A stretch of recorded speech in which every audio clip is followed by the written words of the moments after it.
দেশ বিদেশের বিনোদন অঙ্গনে নানা রঙিন খবর নিয়ে শুরু করছি আজকের আয়োজন দেশ শোবিজ। রঙিন দুনিয়ার খবর নিয়ে হাজির হয়েছি আমি কেয়া লস্কর। দর্শক, চলুন তাহলে শুরু করি আজকের দেশ শোবিজ। শিল্পীর নাম ঈশান মজুমদার। দাঁড়ালে দুয়ারে দিয়ে মাতিয়েছেন শ্রোতাদের। তারপর গুলবাহার 25 জুলাই সন্ধ্যায় মুক্তি পেল তার গাওয়া গান পাতার বাঁশুরি। কোক স্টুডিও বাংলায় প্রকাশ পাওয়া সেই গানে তার সঙ্গে আছেন সুনিধি নায়েক। কেমন হলো সেই গান, কেমন করলেন শিল্পীরা, শ্রোতারাই বা কি বলছেন, জানবো এবার। 3 বছর আগে কাজী নজরুল ইসলামের দাঁড়ালে দুয়ারে গানটি গেয়ে আলোচনায় এসেছিলেন সঙ্গীত শিল্পী ঈশান মজুমদার। নন্দিতার সঙ্গে গাওয়া গানটি প্রকাশ পেয়েছিল কোক স্টুডিও বাংলায়। তারপর থেকেই তার গান খুঁজেছেন ভক্তরা। ভক্তদের ক্ষুধাও মিটিয়েছেন ঈশান। নিজের ইউটিউব চ্যানেল ঈশানের গান থেকে কখনো গুলবাহার প্রকাশ করে চমকে দিয়েছেন, কখনো প্রেমের গান জেনে নিয়েও দিয়ে আবেগে ভাসিয়েছেন প্রেমিক সম্প্রদায়ের। সেই ঈশান আবারও ফিরলেন কোক স্টুডিও বাংলাতেই। নিজের লেখা আর সুরের গানটির শিরোনাম পাতার বাঁশুরি। এবার তার সঙ্গে ওপার বাংলার মেয়ে এবং এদেশের পুত্রবধূ সুনিধি নায়েক। কিছুদিন আগে সাকিবের সঙ্গে রকস্টার সিনেমায় যার উপস্থিতি আলোচনার খোরাক জুটিয়েছিল ভক্তদের। 25 জুলাই সন্ধ্যায় কোক স্টুডিও বাংলায় প্রকাশ পায় পাতার বাঁশুরি। ঈশান মজুমদার ও সুনিধি নায়েকের কণ্ঠের এই গান যেন এক মুহূর্তে নিয়ে গেছে অতীত ও ঐতিহ্যের এক স্বর্ণযুগে। ইউটিউবে গানটি প্রকাশের পর থেকেই মন্তব্যের ঘরে শ্রোতারা মুগ্ধতা প্রকাশ করেছেন। অনেকে গানটিকে স্বর্ণযুগের বাংলা সিনেমা বলে আখ্যায়িত করেছেন। মন্তব্যের ঘরে কেউ কেউ বলছেন, গানটি শুনে মনে হচ্ছে যেন মধ্যযুগীয় পানামনগরের জমিদারি কোনো গানের আসরে বসে আছেন তারা। তবে কোক স্টুডিও বাংলার দাবি পুরোপুরি একটি প্রেমের গান পাতার বাঁশুরি, যেখানে ইতিহাস সুর মিলেমিশে একাকার। এই গানে একজন প্রেমিকা তার প্রিয় মানুষের বাঁশির সুরে বারবার হৃদয়ের টান অনুভব করেন এবং দূরে থাকতে চাইলেও ভালোবাসার কাছেই ফিরে আসতে হয়। পাতার বাঁশুরি এমন এক সুর যা শুধু দুই হৃদয়কে এক করে না, বরং তাদের দীর্ঘ অপেক্ষাকে বাঁচিয়ে রাখে। গানটির কথাও সুর করেছেন ঈশান নিজেই, আর তার সঙ্গে গীত রচনায় যুক্ত ছিলেন ইলিয়াস হোসেন। গানটির সঙ্গীতায়োজন করেছেন অদিত রহমান এবং কোক স্টুডিওর এই সিজনটির কিউরেট ও প্রযোজনা করেছেন সায়ন চৌধুরী অর্ণব। মজার ব্যাপার হলো, কোক স্টুডিও বাংলার গানগুলোর ভিডিও নির্ধারিত সেটে ধারণ করা হলেও পাতার বাঁশুরির বেলায় দেখা গেছে ব্যতিক্রম। গানের সঙ্গে মিল রেখে এর ভিডিও ধারণ করা হয়েছে নারায়ণগঞ্জের ঐতিহাসিক সোনারগাঁওয়ের পানামনগরে। পুরনো দিনের স্থাপনা আর প্রাকৃতিক পরিবেশ ভিডিওটিতে যোগ করেছে এক আলাদা সৌন্দর্য, আর সেই সৌন্দর্যে বুঁদ হয়ে আছেন ভক্তরা, শ্রোতারা। বিনোদন ডেস্ক, দেশ টিভি। 3 দশকের বেশি সময় ধরে নিজের সুর ও কণ্ঠের জাদুতে বাংলা গানকে সমৃদ্ধ করে চলেছেন বাপ্পা মজুমদার। শ্রোতাদের হৃদয়ে বিশেষ স্থান করে নেওয়া এই নন্দিত শিল্পীকে এক অন্যরকম সম্মাননা জানাতে রাজধানীর বনানীতে অনুষ্ঠিত হলো এক বিশেষ আয়োজন। সেলিব্রেটিং বাপ্পা মজুমদার শীর্ষক বিশেষ সঙ্গীত অনুষ্ঠানে উপস্থিত থেকে পরবর্তী প্রজন্মের 8 শিল্পীর কণ্ঠে নিজের জনপ্রিয় গানগুলো উপভোগ করেন তিনি। বাংলা গানের জগতের এক জাদুকরী নাম বাপ্পা মজুমদার। তার কণ্ঠের জাদু আর সুরের মায়া 4 দশকেরও বেশি সময় ধরে বোধ হয়ে আছে কোটি শ্রোতা। এই গুণী সুরকার ও শিল্পীকে সম্মান জানাতে এবার এক মঞ্চে হাজির হলেন দেশের জনপ্রিয় 8 জন শিল্পী। হ্যাঁ, ঠিকই শুনেছেন, সম্প্রতি এমনটাই ঘটেছে। বাপ্পা মজুমদারের তৈরি করা কালজয়ী কিছু গান নিজেদের কণ্ঠে নতুন করে তুলে ধরেছেন এই প্রজন্মের ও এই সময়ের জনপ্রিয় 8 জন তারকা। এই বিশেষ মিউজিক্যাল ট্রিবিউটে অংশ নিয়েছেন জয় শাহরিয়ার, এলিটা করিম, ডি রকস্টার শুভ, খোয়াম শানু সন্ধি, কারিশমা শানু সভ্যতা, ইউসুফ আহমেদ খান, ফারহিন খান জয়িতা ও সাইমুল ইসলাম রিয়াদ। তাদের কণ্ঠে বাপ্পা মজুমদারের গানগুলো পেয়েছে এক নতুন মাত্রা। মেলোডি আর ফিউশনের এক অপূর্ব মেলবন্ধন দেখতে সেখানে উপস্থিত ছিলেন স্বয়ং বাপ্পা মজুমদার। সহশিল্পীদের কাছ থেকে পাওয়া এমন দারুণ ভালোবাসায় আপ্লুত তিনি। গুণী এই মানুষটির সৃষ্টিকে তরুণ প্রজন্মের কাছে আরো বর্ণিলভাবে পৌঁছে দিতে এই বিশেষ আয়োজন। 8 জন শিল্পীর কণ্ঠে বাপ্পা মজুমদারের গাওয়া জনপ্রিয় গানগুলোর পাশাপাশি ছিল তার সুর করা অন্য শিল্পীদের বিখ্যাত কিছু গানও। নস্টালজিয়া আর নতুনত্বের এই মেলবন্ধন গান পাগল শ্রোতাদের জন্য এক দারুণ উপহার। সুর, সঙ্গীত আর কণ্ঠের অনন্য শিল্পী বাপ্পা মজুমদার। সঙ্গীত পরিবারেই জন্ম, বেড়ে ওঠা, তবে গানের আকাশে ধ্রুবতারা হয়ে উঠেছেন নিজের গুণে। 3 দশকেরও বেশি সময় ধরে সুরের ইন্দ্রজালে ডুবিয়ে রেখেছেন শ্রোতাদের।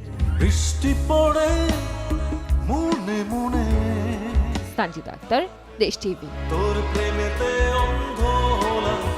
নিউ ইয়র্কে চিপাচাপা রাস্তা, হঠাৎ বিকট শব্দে কেঁপে ওঠে মাটি, ধুলো উড়িয়ে সামনে এসে দাঁড়ায় দানবীয় এক সবুজ অবয়ব মার্ক রাফালোর হাল্ক। ঠিক তখনই ওপর থেকে নেমে আসে এক লাফে লাল নীল স্যুট পরা স্পাইডারম্যান। মার্ভেল ভক্তদের দীর্ঘ অপেক্ষার অবসান ঘটিয়ে এবার মুখোমুখি মার্কাটারি লড়াইতে 2 আইকনিক হিরো। বিস্তারিত বিশেষ রিপোর্টে। মার্ভেল সিনেমাটিক ইউনিভার্সের 2 জনপ্রিয় সুপারহিরো এবার মুখোমুখি লড়াইয়ে।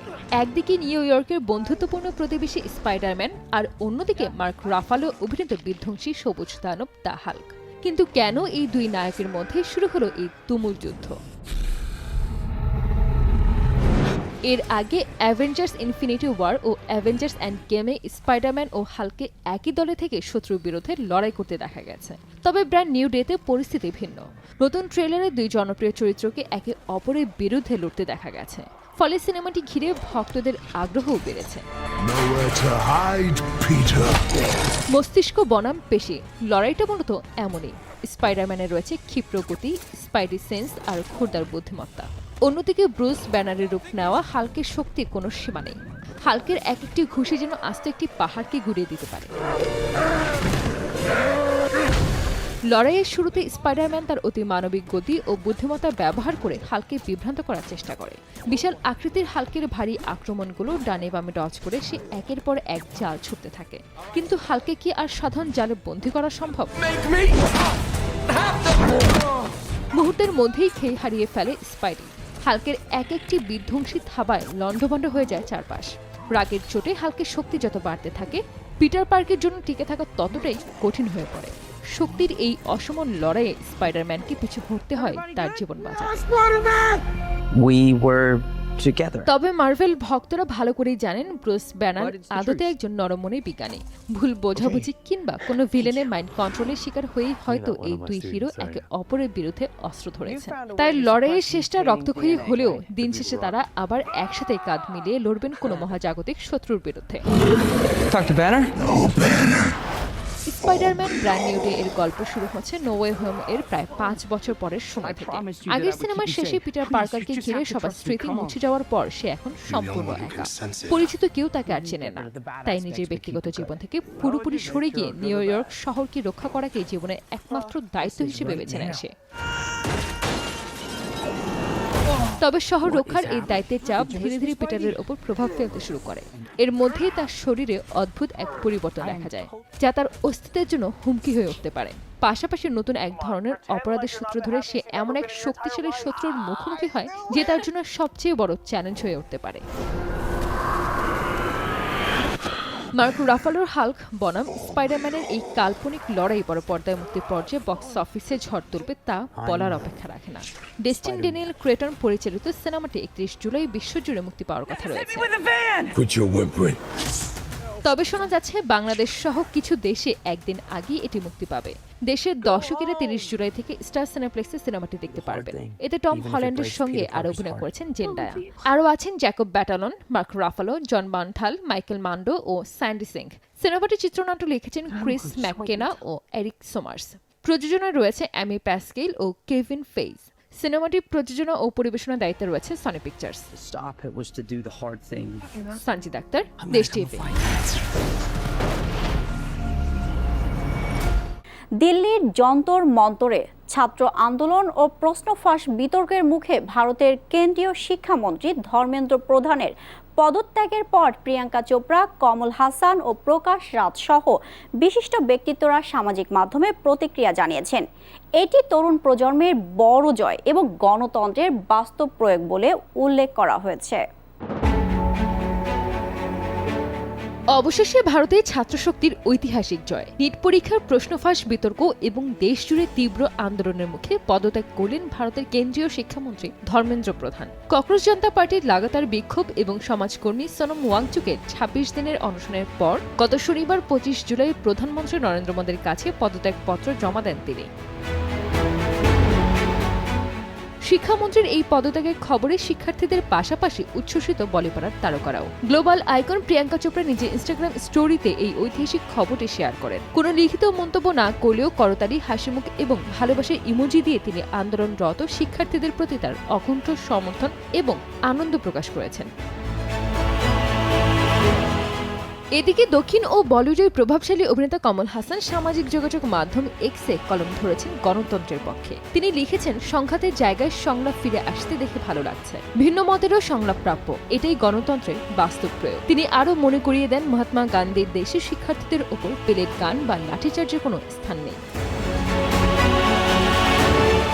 শুরু থেকে শিক্ষার্থীদের এই জেনজি আন্দোলনের পক্ষে সোচ্চার ছিলেন অভিনেতা প্রকাশ রাজ। আন্দোলন সফল হতেই চিরচেনা রসাতক ও কড়া মেজাজে প্রতিক্রিয়া জানিয়েছেন এই অভিনেতা। ককরোচ জনতা পার্টির তরুণ আন্দোলনকারীদের শুভেচ্ছা জানিয়ে তিনি এক্সে লেখেন, অভিনন্দন আমার প্রিয় ককরোচরা। ধর্মেন্দ্র প্রধানের পদত্যাগের প্রতিক্রিয়ায় অভিনেতা বিজয় ভার্মা ইনস্টাগ্রামের সাবেক এই মন্ত্রীর একটি ছবি শেয়ার করে লেখেন, আচ্ছা চলতা হু, দুয়া মে ইয়াদ রাখনা, অর্থাৎ ঠিক আছে, এবার বিদায় নিচ্ছি, প্রার্থনায় আমাকে মনে রেখো।